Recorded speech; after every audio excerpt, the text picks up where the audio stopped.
Hello friends, I Dr. Sonendra Kumar Gupta, Professor Head Engineering Mathematics Department of Basic Science. Now today we are discuss about the Engineering Mathematics 1 and my today topic is double integration part 1.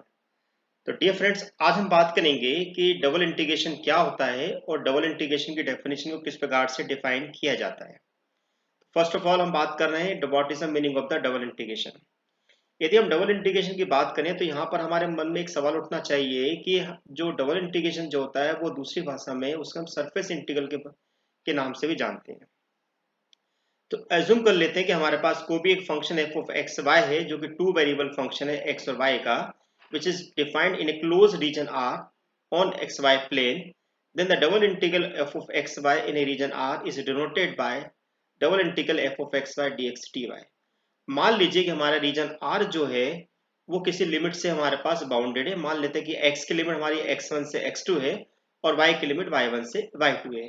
तो ऐसी condition में अगर हम double integration को अगर हम define करना चाहते हैं तो डबल इंटीग्रेशन को लिखने का लॉजिक जो हमारे पास तरीका जो होगा, जो मेथड जो होगा हमारे पास, वो होगा double integration f of x y d x d y equal to x1 to x2 integral y1 से y2 f of x y d x d y.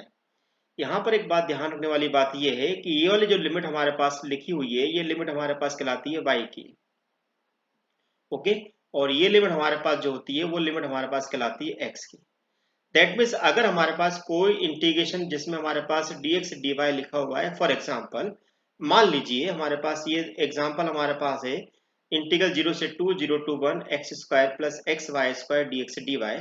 तो इसमें हमारे पास ये जो 0 टू 1 वाली लिमिट जो है वो लिमिट कहलाएगी हमारे पास y की, एंड देन हमारे पास लिमिट 0 से 2 वाली हमारे पास जो लिमिट होगी वो लिमिट कहलाएगी x की। आइए एक और एग्जांपल देखें हम। Integration 0 to 1 x under root x. अगर किसी क्वेश्चन में लिमिट अगर हमें वेरिएबल फॉर्म में दे रखी है तो आप समझ जाइए कि जो लिमिट x में दिखाई दे रही है तो वो कंफर्म है कि वो लिमिट y की ही होगी और दूसरी लिमिट जो होगी वो दूसरे वेरिएबल की हमारे पास हो जाएगी, यानी कि वो x की जाएगी। तीसरा एग्जांपल हमारा है integral 0 to 1 0 to under root 1 plus y square d x d y. अब देखिए ये लिमिट हमको दिखाई दे रही है y में, इसका मतलब ये हुआ कि ये लिमिट हमारी कहलाएगी x की, और देन हमारे पास लिमिट 0 टू 1 है तो ये 0 टू 1 वाली लिमिट जो है वो हमारी लिमिट कहलाएगी y की। तो बट ऑब्वियस आपको समझ में आ गया होगा कि what is the meaning of the limit, कि कैसे हम लिमिट पहचानते हैं। अब हमारे मन में सवाल ये उठता है कि हम डबल इंटीग्रेशन को इवेल्युएट कैसे करते हैं। तो आइए इसके लिए हम कुछ लॉजिक यहाँ पर डिस्कस करेंगे। The evaluation of double integration, कि डबल इंटीग्रेशन किस प्रकार से इवेल्युएट किया जाता है। Double integral over a region R may be evaluated by the two successive integration. In other words, the method of evaluating the double integration depend upon the nature of the curve bounding the region R.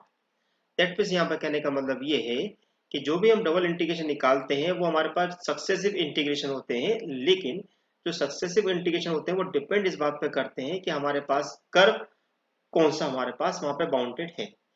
आइए मान लेते हैं कि suppose the region R bounded by the curve x equal to x1 x equal to x2 y equal to y1 and y equal to y2। That means x के limit जो है वो x1 से x2 जा रही है, y की limit जो है y1 से y2 जा रही है।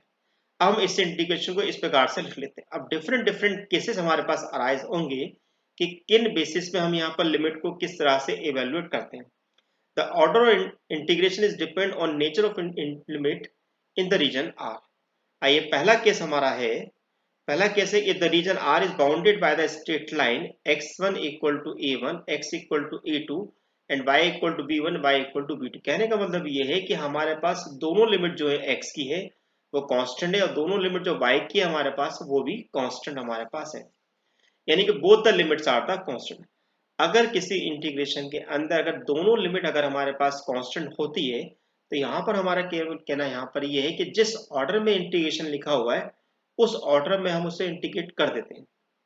यानी कहने का मतलब ये हुआ जो v1 से v2 वाली लिमिट जो हमें दे रखी है वो v1 से v2 वाली लिमिट जो है हमारे पास वो y की कहलाएगी और a1 से a2 वाली लिमिट जो है x की कहलाएगी। इससे हम क्या करेंगे कि जो हमारे पास y की लिमिट है उसको हम पहले इंटीग्रेट करेंगे, देन उसके बाद हम x के रिस्पेक्ट में इंटीग्रेशन करेंगे।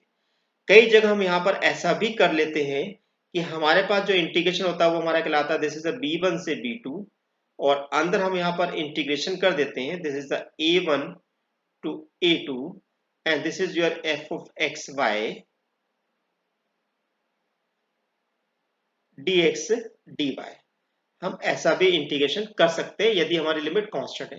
तो हमारा यहाँ पर केवल इतना ही कहना है कि अगर आपकी लिमिट कांस्टेंट है तो आप पहले वाले रूल को आप फॉलो करिए, दिस इज बेटर देन, जिसको आपको याद रखना ज्यादा आसान होगा। आइए इस पे बेस कुछ क्वेश्चन मैं आपको बताता हूँ जिसमें आपको और बेहतर तरीके से समझ में आएगा। क्वेश्चन हमारा है कि 0 से 2, 0 to 1 x square plus x y square d x d y. तो आप जैसे कि साफ साफ देख रहे हैं कि both the limits are constant, it means that जो 0 to 1 वाली लिमिट जो है वो हमारे पास dx की लिमिट कहलाएगी और जो 0 से 2 वाली लिमिट है वो x की लिमिट कहलाएगी। यानी कि हम इसको पहले इंटीग्रेट करेंगे विथ रिस्पेक्ट टू y। तो हमने यहाँ पर integration with respect to y करना स्टार्ट किया, तो जैसे हम एक्स स्क्वायर को integrate with respect to y करेंगे तो एक्स स्क्वायर y मिलेगा, और एक्स वाई स्क्वायर का करेंगे तो हमको मिलेगा एक्स वाई क्यूब। इस प्रकार से अब हम यहाँ पर y की लिमिट को यहाँ पर सब्स्टिट्यूट कर देंगे तो आपको मिलेगा x square into one upon three minus zero, like this. तो अब आपके पास बचा इंटीग्रल बचा आपको 0 से 2 x square plus x by three. अब ये हमारा इंटीग्रेशन सिंपल लैंग्वेज में हमारे पास आ गया, यानी कि सिंपल फॉर्म में हमारे पास आ गया। तो हम इसको इंटीग्रेट करेंगे विद रिस्पेक्ट टू एक्स, तो आपको मिलेगा x cube upon three plus x square upon six. Then आप लिमिट रख देंगे 2, यानी कि आपको मिलेगा 8 upon three plus 4 upon six. अब यहाँ पर हमारे पास एलसीएम 6 आएगा, तो इसको हम सिंप्लीफाई करते हैं तो आपको मिलेगा 20/6, जिसको अगर हम 2 से कैंसिल करते हैं तो आपको मिलेगा 10/3। Now this is your required answer. आइए एक क्वेश्चन और समझते हैं जिससे कि आपको और अच्छी तरीके से समझ आ जाए कि डबल इंटीग्रेशन में अगर हमारी लिमिट कांस्टेंट होती है तो किस प्रकार से सिंप्लीफाई किया जाता है। सेकंड क्वेश्चन हमारा है लिमिट 0 से 2, 0 to 3 x square plus y square d y d x. ध्यान दीजिएगा, यदि लिमिट हमारे पास कांस्टेंट है तो यहाँ पर जिस ऑर्डर में इंटीग्रेशन लिखा है उसी ऑर्डर में हमें इंटीग्रेट करना है। कहने का मतलब ये हुआ कि 0 to 3 वाली जो लिमिट है वो dx की कहलाएगी, यानी कि x की लिमिट कहलाएगी, और 0 to 2 वाली लिमिट जो है वो आपकी लिमिट कहलाएगी y की। यानी कि अगर हम यहाँ पर इंटीग्रेशन करना चाहते हैं तो पहले हम इंटीग्रेशन करेंगे विद रिस्पेक्ट टू x। तो यहाँ पर हमने integration with respect to x किया तो एक्स स्क्वायर का इंटीग्रल होगा एक्स क्यूब बाय थ्री, और वाई स्क्वायर का इंटीग्रल होगा वाई स्क्वायर इंटू एक्स। इस प्रकार से अब यहाँ पर हम x की जगह 3 रख देंगे तो आपको मिलेगा 27/3, यानी कि आपको इतना, और x की जगह 3 रखेंगे 3y स्क्वायर, 0 रखेंगे तो आपको 0 मिलेगा। 3 से 27 को यदि हम कैंसिल करते हैं तो ये आपको 9 मिल जाएगा। तो आपके पास होगा 9 प्लस 3y स्क्वायर। अब हम यहाँ पर इंटीग्रेट करेंगे विथ रिस्पेक्ट टू y, क्योंकि हमारा सिंगल लिमिट हो गया। तो 9y प्लस 3y स्क्वायर का इंटीग्रल हो जाएगा y क्यू अपॉन 3, 3 से 3 हमारा कैंसिल हो जाएगा, 2 पुट करते हैं तो 9 इंटू टू प्लस 2 क्यूब, यानी कि 18 प्लस 8 मिलेगा, जो कि हमारा 26 के इक्वल होगा। तो इन दोनों क्वेश्चन में मैंने आपको बताया कि अगर हमारी लिमिट अगर कांस्टेंट होती है तो हमें जिस ऑर्डर में इंटीग्रेशन दिया हुआ है उस ऑर्डर में हमें इंटीग्रेशन को सिंप्लीफाई कर देना है।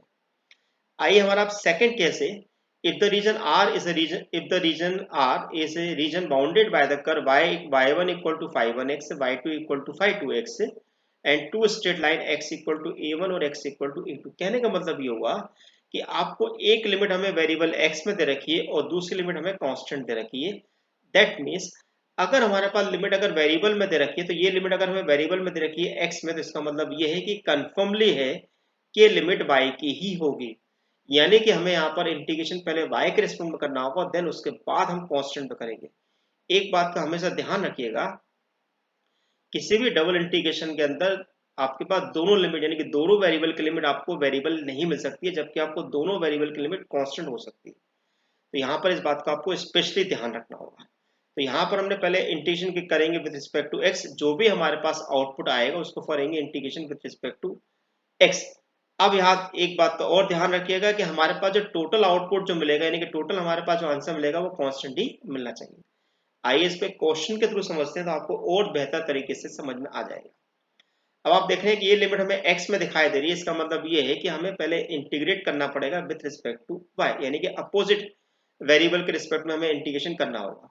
तो हमने अपोजिट वेरिएबल के रिस्पेक्ट में हमने इंटीग्रेशन किया, यानी कि y के रिस्पेक्ट में किया। तो एक्स स्क्वायर को यदि हम y के रिस्पेक्ट में करते हैं तो एक्स स्क्वायर इंटू वाई मिलेगा, और y स्क्वायर का करेंगे तो y क्यू अपॉन 3 मिलेगा। अब हम y की जगह रूट एक्स रखेंगे तो रूट एक्स माइनस एक्स हो गया, इधर रखेंगे तो x की पावर 3/2 माइनस एक्स क्यू मिलेगा। तो एक्स स्क्वायर का रूट एक्स में करेंगे तो x की पावर 5/2 हो जाएगा, और x में करेंगे तो एक्स क्यू हो जाएगा। इस प्रकार से, और 1/3 का यहाँ पे मल्टीप्लाई करेंगे तो इस प्रकार से होगा। अब ये दोनों वैल्यू हम यहाँ पर सिंप्लीफाई कर लेते हैं तो -x³ होगा -4x³ लाइक दिस। अब यहाँ पर हमारा सिंगल वेरिएबल लिमिट हमारी बची हुई है, इसका मतलब ये है कि हमें x के रिस्पेक्ट में ही इंटीग्रेशन करना है। x की पावर 5/2 का हमारे पास होगा 2/7, x की power 7/2 and 2/15 x to the power 5/2 -1/3 x to the power 4। हमने लिमिट 1 पुट करी x की जगह, तो 2/7 प्लस 2/15 -1/3 हमें मिलेगी। तो ओवरऑल ये लिमिट अगर हम सिंप्लीफाई करते हैं तो हमको इसका आंसर मिलेगा 3/35। इस क्वेश्चन में हमने क्या सीखा कि आपकी लिमिट अगर हमारे पास वेरिएबल है तो किस प्रकार से सिंप्लीफाई करेंगे। आइए थर्ड केस समझें। थर्ड केस हमारे पास इसका जस्ट अपोजिट है कि if R is the region bounded by the curve x1 equal to 5/1 by x2 equal to 5/2 by and the two straight line y equal to b1 and b2। कहने का मतलब ये हुआ कि अब आपको x की लिमिट जो दे रखी है y में दे रखी है और y की लिमिट जो है हमारे पास कांस्टेंट दे रखी है। ध्यान दीजिए फिर से यहाँ पर कि आपकी एक लिमिट कांस्टेंट यहाँ पर आपको जरूर मिलेगी। तो अब अगर हमारे पास ये लिमिट अगर y की है तो इसका मतलब ये है कि ये लिमिट x के रिस्पेक्ट में कहलाएगी। इसका मतलब ये है कि हम ये लिमिट जो है x के रिस्पेक्ट में इंटीग्रेशन करेंगे, यानी कि हमें ऐसा इंटीग्रेशन जो पहले x के लिए करना पड़ेगा और ये जो लिमिट कांस्टेंट दिखाई दे रही है वो y की लिमिट कहलाएगी। इस प्रकार से हम यहाँ पर इसको इंटीग्रेट करेंगे। आइए समझते हैं इसको एक क्वेश्चन के थ्रू। सॉल्व प्रॉब्लम देखते हैं। 0 to 1 √1 plus y² dx dy 1 plus x² plus y²। अब ये जो लिमिट हमारे पास है वो लिमिट कहलाती है x की, तो इसका मतलब ये है कि हमें पहले x के रिस्पेक्ट में इंटीग्रेशन करना होगा। अब अगर हमें x के रिस्पेक्ट में इंटीग्रेशन करना है तो यहाँ पर हम देखेंगे कि हमारे पास अगर x के रिस्पेक्ट में करना है तो इसका मतलब है कि y हमारे पास इसे कांस्टेंट की तरह बिहेव करेगा, यानी कि हम इसको ले सकते हैं x² + 1 + y² और 1 + y² को लिख सकते हैं √1 + y² का होल स्क्वायर, इस प्रकार से। अब यहाँ पर हमारा फॉर्मूला लगेगा x² + a² का। हम जानते हैं कि अगर 1/x² + a² होता है तो 1/a tan इनवर्स x/a मिलता है, जैसे कि ये फॉर्मूला आप यहाँ पर देख रहे हैं। तो यहाँ पर a जो है हमारे पास √1 + y² बन गया है। अब हमने यहाँ पर फॉर्मूला अप्लाई कर दिया तो 1/√1 + y² tan inverse x/√1 + y²। तो x की जगह लिमिट रखेंगे हम यहाँ पर, तो आपको x क्या होगा √1 + y²/1 + y²। ये दोनों वैल्यू कैंसिल होगी तो tan इनवर्स 1 मिलेगा π/4। π/4 को हम बाहर रख देते हैं। Integral 0 to 1 dy/√1 + y²। तो यहाँ पर हमें इंटीग्रल करना पड़ेगा 1/√a² + x² का, जो कि फॉर्मूला होता है log x + x² + a²। तो यहाँ पर हम इस फॉर्मूले को अप्लाई किया, तो अब जहाँ जहाँ हमारे पास y आ रहा है वहाँ पे हम 1 रख देंगे, तो हमको मिलेगा π/4 log 1 + √1 + 1² माइनस log 0 + √1 + 0, यानी कि log 1 + 1 + √2 मिलेगा और -0, यानी कि आपका फाइनल आंसर आपको मिलेगा π/4 log 1 + √2 एंड सो ऑन। तो फाइनली हमारे पास आंसर आ गया π/4 log 1 + √2। This is your required answer. अब इन क्वेश्चन के लिए अभी मैंने आपको 3 मेथड जो आपको बताए डबल इंटीग्रेशन को इवैल्यूएट करने के लिए, तो आप इन क्वेश्चन को यहाँ पर आराम से इजीली सॉल्व कर सकते हैं। अगर आपको किसी भी प्रकार की कोई प्रॉब्लम अगर आपको फेस होती है तो आप लेक्चर कमेंट बॉक्स में पूछ सकते हैं। Thank you for watching my lecture. Thank you so much.